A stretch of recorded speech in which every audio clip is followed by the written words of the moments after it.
자, 윤희상 씨의 태몽은 상처 입은 용 한 마리가 날고 있는 꿈이었습니다. 그래서 이러한 상처를 입은 용이 안 좋습니다. 세계적으로 알려진 작곡가였지만은 정치적으로 온갖 박해를 받으면서 끝내 고국에 돌아오지 못했습니다. 용의 태몽이었기에 커다란 능력을 지닌 인물이었지만은 상처를 입은 용이었기에 자신의 뜻을 펼쳐보지 못하고 불운한 일생을 보내게 될 것을 예지해주고 있습니다. 자, 연예인 이창우는 자신의 딸 태몽으로 용꿈을 꿨다고 밝히고 있습니다. 또 누이는 흰색 지네가 나타나서 춤을 추는 꿈을 꿨는데 딸을 출산했습니다. 예, 사례입니다. 친구의 형님이 용꿈을 타고 났다고 했는데 그가 죽었다는 거죠. 그래서 용꿈이라고 다 좋은 게 아니라 하늘을 올라가다가 떨어지는 용이라든지 또 용이 눈앞에서 사라지는 용의 경우에는 좋지가 않겠습니다. 임신 8주째 유산이 되었다고 하는데요. 커다란 용이 다가왔는데 허물을 벗어버리고 하늘로 올라갔다고 하시네요. 그리고 유산을 했다는 거죠. 이러한 유산의 결과로 미루어서 용이 때를 만나서 승천하는 꿈이 아니라 사라지는 표상의 용으로 등장한 것으로 봐야겠습니다. 또 이렇게 허물을 벗어버렸다는 게 좀 좋지 않은 것으로 실현되고 있습니다. 예, 가수 이명훈의 태몽 꿈인데 아주 좋네요. 붉은 애가 빛을 발하며 떠올랐고 그 옆에서 용 한 마리가 하늘로 올랐다. 이런 승천하는 용이었을 경우에 용으로 상징된 어떤 사람이 커다란 능력을 지닌 또 권세를 얻게 되겠습니다.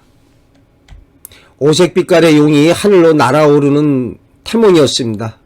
핸드볼 은메달리스트 김경순 씨의 태몽이 되겠습니다. 용꿈의 태몽으로 딸을 낳았습니다.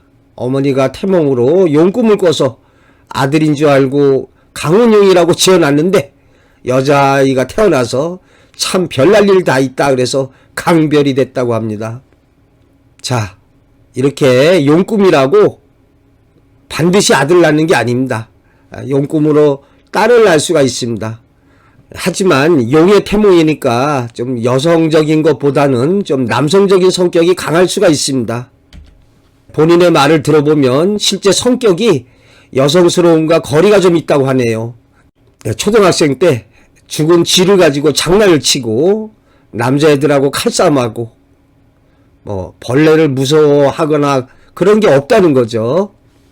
예, 올림픽에서 금메달을 딴 유도의 최민호 선수의 태몽입니다. 용이 승천하는 태몽을 꿨다고 하네요. 용이 벽을 뚫고 들어가는 꿈이다. 연예인 이병헌의 태몽이 되겠습니다. 한쪽 벽에서 커다란 용이 튀어나오더니 반대쪽 벽으로 뚫고 들어가고 또 반대로 커다란 용이 나와서 반대편 벽으로 들어가는 꿈이다. 좀 특이한 태몽입니다. 용의 태몽이니까 권세나 부귀, 영화의 뜻을 펼치게 될 것을 보여주고 있습니다. 이렇게 용이 튀어나와서 반대쪽 벽으로 뚫고 들어갔으니까 어떤 하나의 일이나 직업, 하나의 어떠한 대상에 집착하기보다는 좀 변화롭게 자유로운 인생길이 펼쳐진다고 하겠습니다. 예, 민주당 김유정 의원의 태몽 이야기인데요. 태몽으로 승천하는 용꿈이었다는 거죠. 이렇게 용꿈의 태몽이니 국회의원 어떠한 권세와 명예를 누리는 인생길이 되겠습니다. 김정용은 어머니가 태몽으로 청룡을 꿔서 이름을 정룡으로 지었다고 합니다. 또 김동영 의원은 태몽에 백룡이 나타나가지고 끝자를 갖다가 용자를 썼다고 합니다. 이렇게 태몽 속에 등장된 어떤 동물이나 사물로 이름을 짓는 경우가 많습니다. 예, 이영자가 올린 태몽 체험 사례입니다. 차 타고 가다가 사람들이 웅성거리는데 용이 나타났다는 거죠. 근데 커다란 용이 용트림을 하면서 차 옆을 갔다가 아주 빠르게 휙 지나가는데 용의 비늘이 눈앞에 선명하게 드러났다는 거죠. 그리고 아이가 생겼답니다.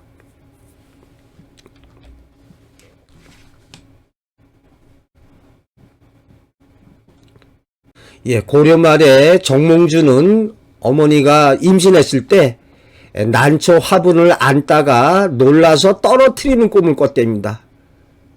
그래서 이름을 갖다가 몽난이다, 꿈속에 난이라고 했는데 9살이 되었을 때 어머니가 흑룡이 동산의 배나무 위에 올라가는 꿈을 꿨는데 나와서 보니까 바로 아들이 그 배나무에 올라가 있더라는 것. 그래서 이름을 또 몽룡이라고 또 했답니다. 나중에 관례를 하면서 지금의 이름 몽주로 고쳤답니다. 이것도 꿈속에서 주공을 보고 이렇게 정몽주의 이름은 몽난, 또 몽룡, 다시 몽주가 됐음을 알 수가 있습니다. 이러한 몽주의 이름은 꿈에 나는 중국의 주공인데 너희 집에 태어나기로 했다. 그래서 꿈에 중국의 주공을 보고 나왔다고 그래서 몽주라는 이름이 생겼습니다. 이처럼 태몽이 하나일 뿐만 아니라 경우에 따라서 여러 가지일 수도 있습니다. 여러분, 그 현대자동차 정몽구 회장님 태몽을 9번 꿨다고 그래서 9구자를 붙여서 몽구가 되었습니다. 이처럼 꿈속에 어떠한 사람이 태몽표상으로 등장하는 경우에 꿈속에 나타난 사람과 어떠한 체격이나 성품 또는 학식이나 인생의 운명길이 유사하게 전개된다 하겠습니다. 주공은 공자님이 후세의 사람들이 모범으로 삼아야 될 인물로 아주 극찬한 사람입니다. 정몽주도 고려말 학자로서 우러름을 받은 것으로 미루어서 태몽 꿈에서 본 주공과 인생의 길이 좀 같았음을 알 수가 있습니다. 다만 난초 화분을 안다가 떨어뜨려 깨트린 꿈인데 이렇게 태몽에서 등장된 사물이나 동물이 사라지거나 깨지거나 훼손하는 경우에 안 좋습니다. 그래서 이 경우에 요절하게 되거나 비운의 인생길로 이루어진다 하겠습니다. 그래서 정몽주가 이방원에 의해서 선주교에서 죽게 되는 어떤 비운을 난초 화분이 깨지는 태몽에서 예지됐다고 볼 수가 있겠습니다. 자, 용꿈의 실증 사례로 강항의 아들 요절 태몽 꿈이 되겠습니다. 그래서 태몽을 꿨는데 이 새끼 용이 물 위에 떠 있는 태몽입니다. 그래서 여기에서 두 가지가 안 좋은데요. 용이 큰 용이 아니라 이 조그만 새끼 용이었다는 거, 또 물 위에 이렇게 떠 있었다는 것이 꿈의 예지대로 새끼 용처럼 성장하지 못하고 외적으로 인하여 어린 나이에 조수의 물에 죽게 되는 일로 실현되고 있습니다. 참 눈물 나는 얘기입니다. 제가 이 부분을 자세히 읽어봤는데요.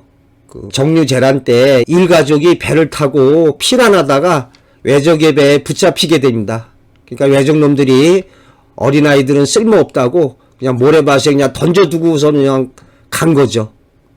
그리고 참 눈물 나는 얘기가 외적에게 이렇게 잡히게 되니까 부인이 외적에게 겁탈당하느니 바닷물에 몸을 던져서 자결합니다. 여기서 끝나는 것이 아니라 저도 울었습니다. 그 자결할 적에 피덩이 갓난아기를 갖다가 부둥켜 안고서 바닷물로 뛰어든 겁니다. 이 강항은 자결하려다가 자결하지 못하고 외적에게 포로가 돼서 일본으로 끌려가게 됩니다.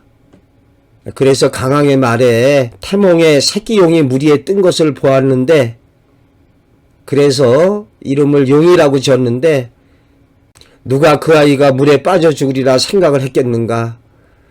뜬구름 같은 우리 인생길이 온갖 일이 미리 정해지지 않은 것이 없는데 사람이 스스로 깨닫지 못하는 모양이라고 쓰고 있습니다. 참 꿈의 예지가 아주 무섭고 놀랐습니다. 강항은 자결하지 못하고 포로가 돼서 일본에 끌려가게 됩니다. 그래서 강항은 일본에서 3년간 보고 들은 것을 기록한 건거록이라고 지었습니다. 나중에 제자들이 간양록으로 바꿔서 책으로 냈습니다. 이상으로 용꿈의 태몽을 마치고 용이 사람을 상징하는 사례를 살펴보도록 하겠습니다. 자, 큰 별 하나가 절간 뜰 앞에 떨어졌다가 삽시간에 용으로 변하더니 다시 사람으로 변한 꿈이다. 이렇게 표상의 변이가 일어나는 것이 꿈에 몽하기에 아주 더 좋습니다. 그래서 별로 상징된 커다란 인물, 용으로 상징된 커다란 인물, 다시 사람으로 변했으니까 여기 별이나 용이 바로 별 같은 사람, 용 같은 사람이 된다는 것을 뜻합니다. 예, 고려의 현종인지 정확하지 않습니다만은 나중에 왕위에 오르게 됩니다. 조그만 용 한 마리가 피투성이가 되어서 꿈틀거리는 꿈이다. 용으로 상징되는 어떠한 귀한 인물이 공경에 빠져 있음을 알려주고 있습니다. 조그만 용에서 아직은 힘이 미약한 여건에 있거나 나이가 어리다는 것을 알 수 있겠습니다.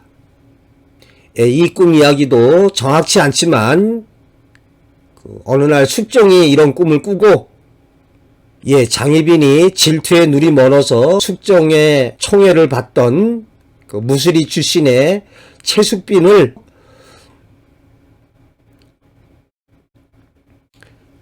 곤장을 쳐서 죽이려고 했는데 숙종이 이런 꿈을 꾸고 나서 그러한 것을 막았다고 합니다. 정확하지는 않습니다. 어린 용이 물에 떠 있는 꿈 앞에 강왕의 아들이 익사하는 사례를 살펴봤습니다.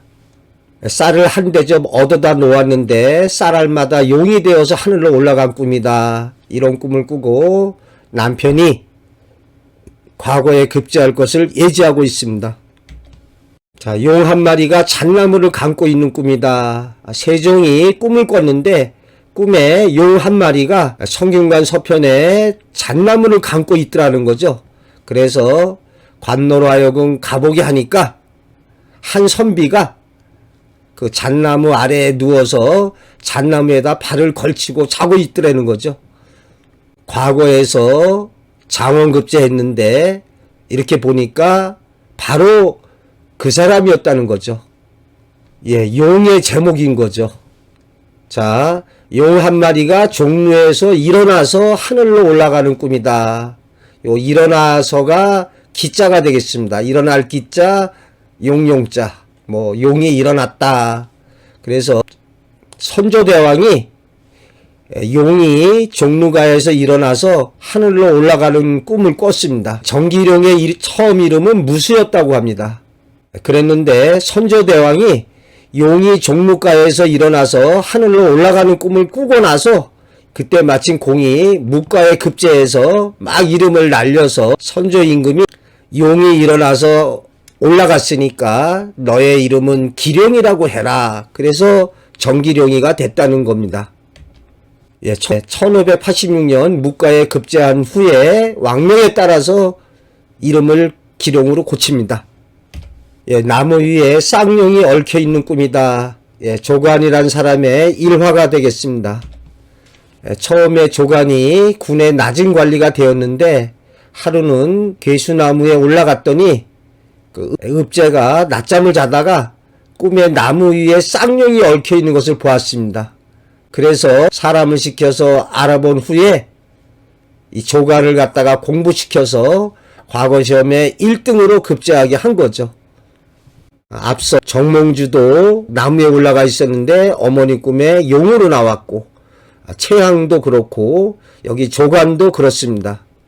이처럼 나무 위에 쌍용이 얽혀있던 곳에 바로 조관이 있었기 때문에 장차 큰 인물이 될 것이라고 알고 뒷바라지에서 과거 시험에 1등으로 관운을 펼치게 되겠습니다. 자, 용이 사람을 상징한 사례를 살펴보고 있습니다. 산기슭에 2마리의 용이 내려왔다가 해충과 살모사로부터 공경을 당하고 있는 것을 본 꿈이다. 그래서 용으로 표상되는 2 왕자가 해충과 살모사로 표상된 외적으로부터 공경을 당하고 있음을 계시해주고 있는 꿈이었습니다. 역사적으로 임진왜란 때 항영도 쪽으로 피난 갔던 두 왕자가 외적에게 넘어가는 일이 있었습니다. 이렇게 꿈에 나타난 용이 어떠한 사람을 상징하는 경우를 살펴봤습니다. 이어서 용꿈을 꾸고 복권에 당첨되거나 부동산에서 대박이 나거나 어떠한 큰 성취를 이룬 사례를 살펴보도록 하겠습니다.